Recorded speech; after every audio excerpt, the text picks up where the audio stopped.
When Ivanka Trump called Jasmine Crockett dumb on live television, many assumed the Texas Congresswoman was finished. But what happened next showed how quickly Jasmine could shift the moment with one measured response that left Ivanka without a comeback. The debate setup was prepared for a serious political exchange. It was a cool evening, the overhead lights bright, casting defined shadows across the stage. The atmosphere carried the weight of expectation. Ivanka sat on one side, composed and steady, dressed in a tailored black suit with her blonde hair pulled into a polished updo. Her confidence reflected her long public presence and political connections. Her father, the president, was watching, and she was determined to hold her ground. Across from her sat Jasmine Crockett, the Texas representative known for her directness and willingness to challenge the status quo. She wore a bold red jacket with dark jeans, her presence energized, her focus sharp. She appeared ready to confront both the policy and the system behind it. The main topic of the discussion was the proposed healthcare reform bill, legislation that had stirred national debate. But with these two women facing each other, the conversation had taken on a more personal tone, something everyone in the studio sensed. The moderator introduced the bill, noting the administration's push for it despite deep division across the country. Ivanka opened the conversation, presenting the bill as a step toward economic stability. "We need to consider the broader picture," she said in a calm, steady voice, sounding like someone who had rehearsed her arguments repeatedly. "This bill will strengthen the economy, lower the deficit, and create jobs in the healthcare sector. It is a long-term plan designed for the country's benefit." The audience listened quietly. Ivanka framed the bill as a solution to major national issues, though her tone felt calculated rather than passionate. As she finished, she glanced at Jasmine, signaling her challenge. Ivanka appeared confident, even certain she had already won the exchange. Jasmine, however, was unfazed. She leaned forward slightly, relaxed but focused, her hands resting calmly on the desk. Her eyes showed readiness rather than hesitation. When she began speaking, the room noticeably shifted. "With all due respect, Ivanka," Jasmine said, steady and warm, "this bill doesn't help the people who need support. It protects the wealthy. This isn't about strengthening the economy. It's about cutting essential resources for millions who depend on healthcare." She paused briefly to let her words settle. "These aren't just figures. These are real lives affected every day." Some audience members nodded while others listened silently, unsure. Jasmine's approach differed from Ivanka's. She spoke about the individuals behind the policy rather than only the numbers. Her tone carried empathy alongside conviction. Ivanka responded quickly, her smile thin and controlled. "I understand your passion, Jasmine, but passion alone doesn't create good policy," she said. "This can't be viewed emotionally. This bill isn't about feelings, it's about what benefits the nation overall." It was clear Ivanka planned to frame the debate as reason versus emotion, casting herself as the rational voice. Jasmine didn't falter. "It's easy to talk about what's best for the country when you never have to worry about whether your own children will have health coverage," she replied. "In my district, families choose between paying rent and buying medicine." Her words carried lived experience, and the audience responded. Jasmine's argument connected on a human level in a way Ivanka's had not. Ivanka's expression tightened. She seemed caught off guard by Jasmine's directness, and the debate's tone shifted from calm argument to a conflict between two opposing philosophies. One driven by economic projection, the other by real-world consequences. Then Ivanka abruptly crossed a boundary. "You're being dumb if you can't see how this helps everyone," she said sharply. The room went silent. The insult cut through the air, startling even her supporters. Jasmine blinked in brief surprise, but she didn't lose her composure. With the tension heavy, the debate now centered not only on the policy but on personal conduct. The audience waited to see how Jasmine would respond. The camera focused on her face, capturing even the smallest expression. Instead of reacting angrily, Jasmine did something unexpected. She smiled. It wasn't mocking or dismissive. It was a calm, steady smile that signaled she wasn't shaken. She spoke slowly, deliberately. "Really, Ivanka?" she said quietly. "Explain how calling me dumb strengthens your argument. I'm still waiting for you to show how harming millions of Americans is beneficial for the country." The audience murmured, shifting in their seats. Ivanka's expression wavered for just a moment, and in that moment, Jasmine regained control of the room. She remained poised, her shoulders straight, her gaze unwavering. She didn't mirror the insult. Instead, she demonstrated confidence rooted in her convictions. Ivanka tried to regain her posture, raising an eyebrow and tapping her fingers lightly, but the momentum had already changed. Jasmine continued, leaning slightly forward. "If you think calling me names will silence me, it won't," she said. "We're here to talk about real people. People losing access to healthcare. People already struggling to stay afloat. This bill protects wealth, not citizens." Her words emphasized values, not just statistics. She didn't rely on personal attacks. She redirected the conversation to its core purpose: the people affected by the policy. Ivanka seemed ready to respond with another dismissal, but she hesitated. The room was no longer responding to her. Jasmine's consistency and composed delivery made Ivanka's position seem reactive rather than substantive. Jasmine continued calmly. "This isn't about saving the country. It's about maintaining a system that leaves behind those who need help the most. I won't support that." Her voice stayed even, but its strength was unmistakable. The audience felt her conviction. Ivanka, who walked onto the stage confident and prepared, now looked unsettled. Her earlier assurance had faded. Jasmine no longer needed to address her directly.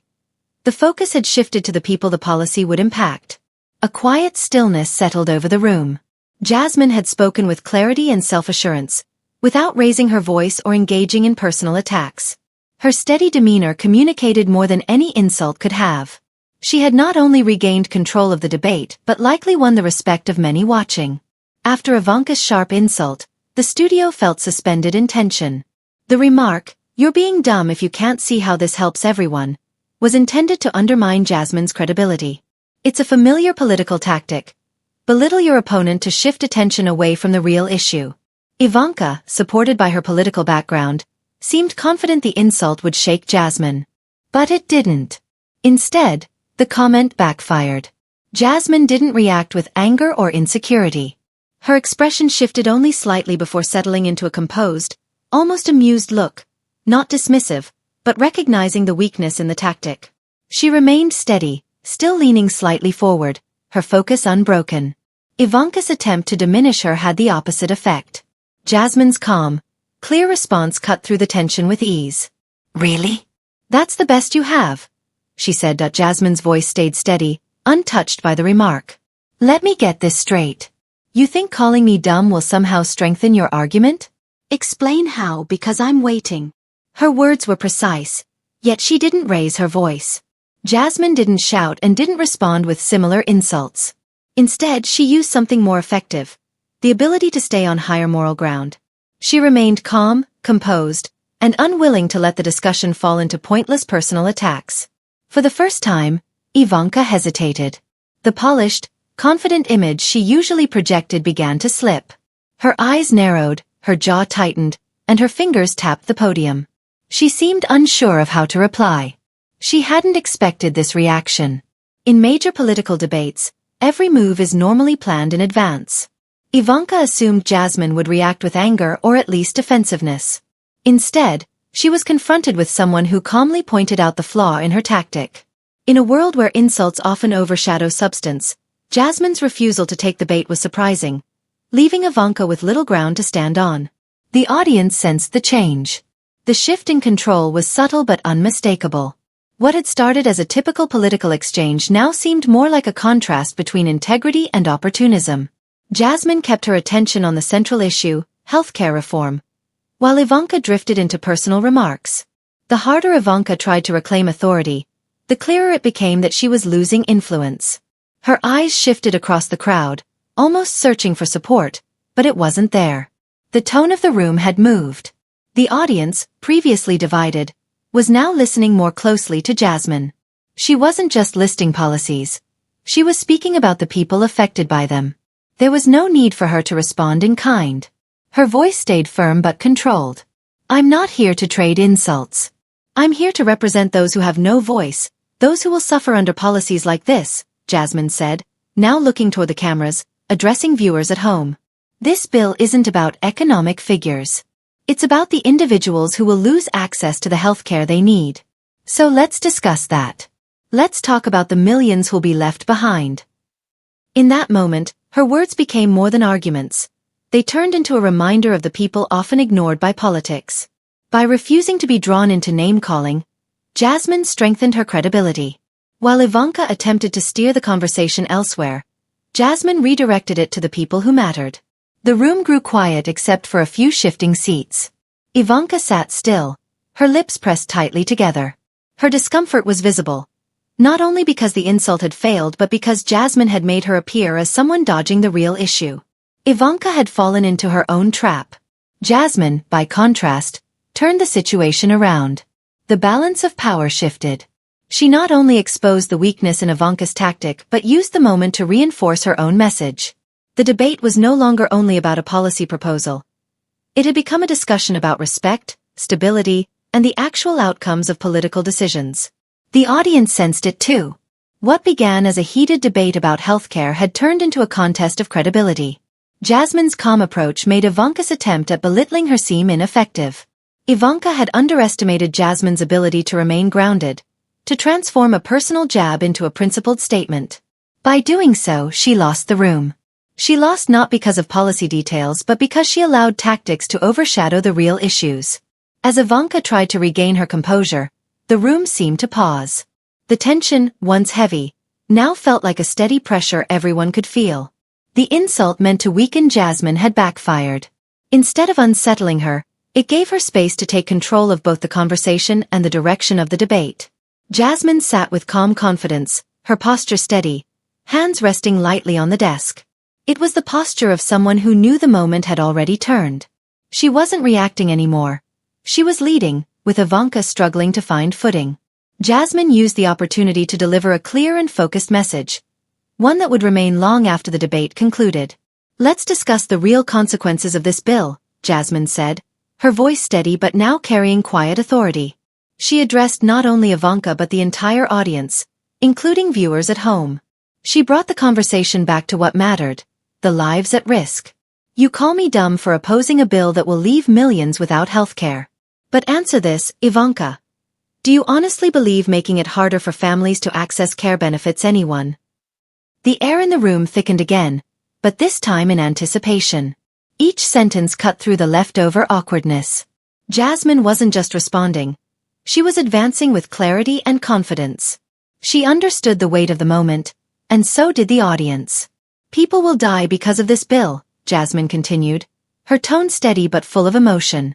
"People will be turned away from the doctor, unable to afford their prescriptions, forced to choose between food and medicine. And you stand here treating it like a political exercise.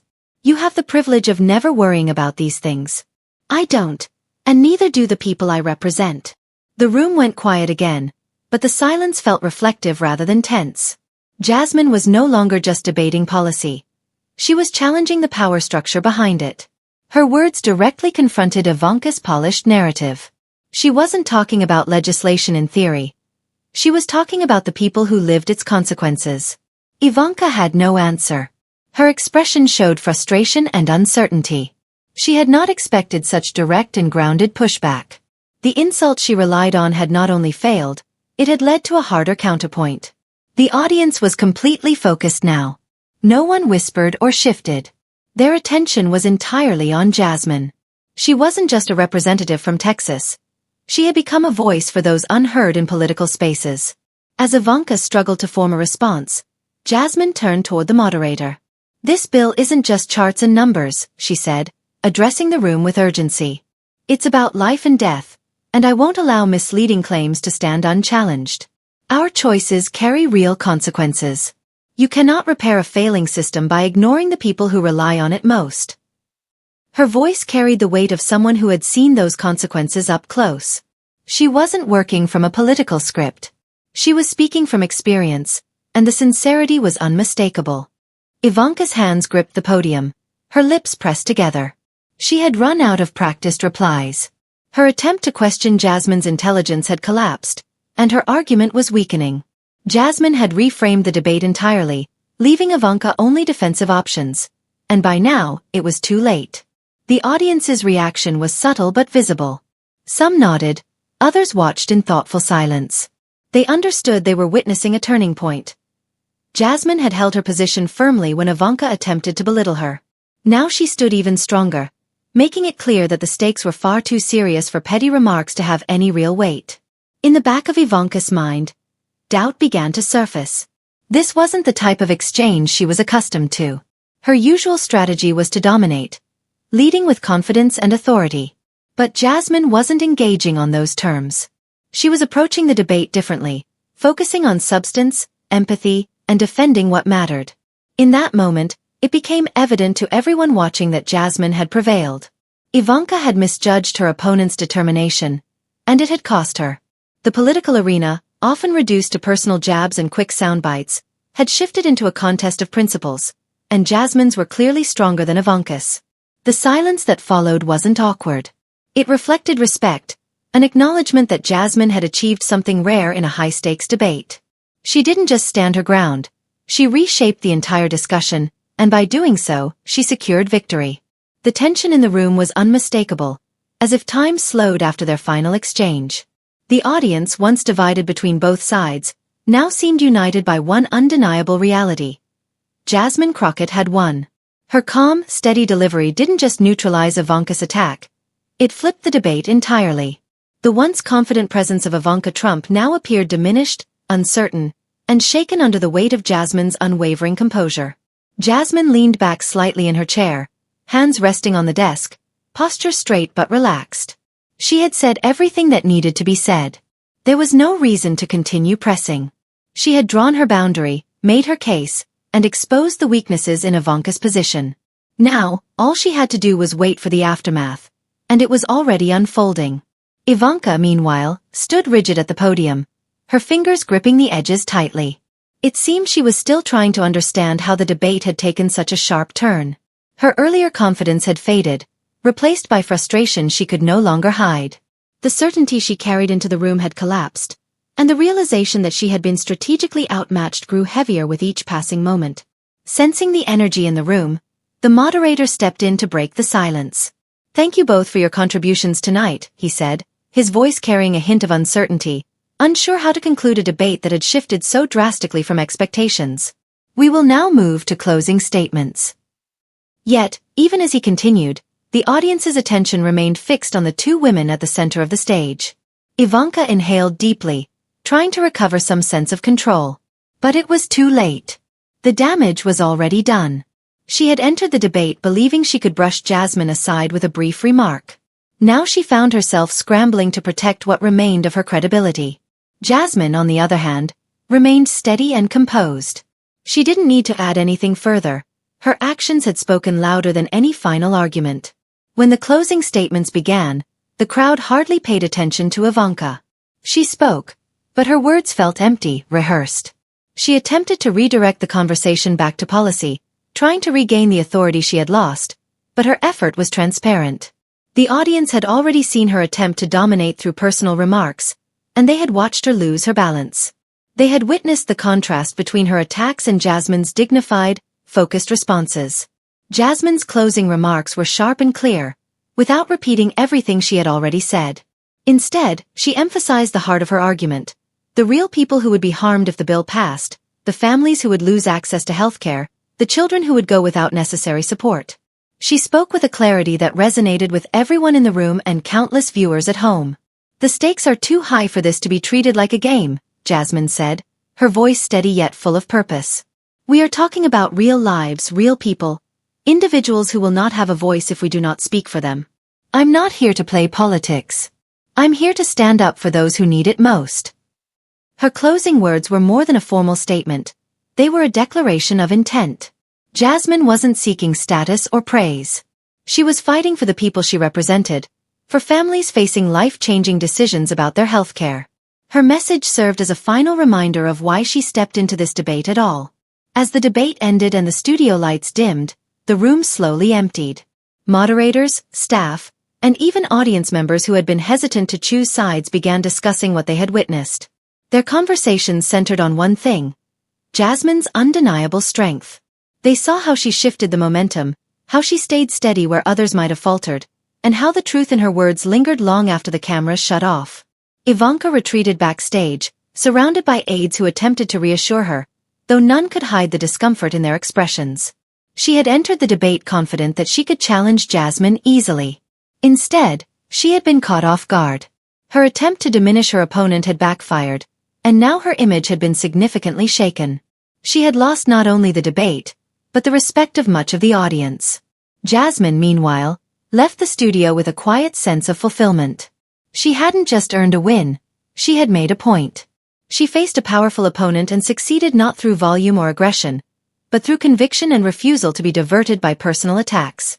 In the days that followed, news coverage focused not on Ivanka's responses, but on Jasmine's composed reaction and her dedication to the people she served. Opinion pieces praised her for staying calm under pressure and maintaining her focus on the human consequences of political choices. Ultimately, the debate became a defining moment, not only for Jasmine, but for the broader political environment. It demonstrated the strength of remaining true to one's principles, even when faced with sharp criticism. Jasmine set a new example of leadership, one rooted in listening, empathy, and keeping attention on the people. As the moment settled, one thing became certain. Jasmine Crockett was not just another elected official. She was a force, and this debate had made that unmistakably clear.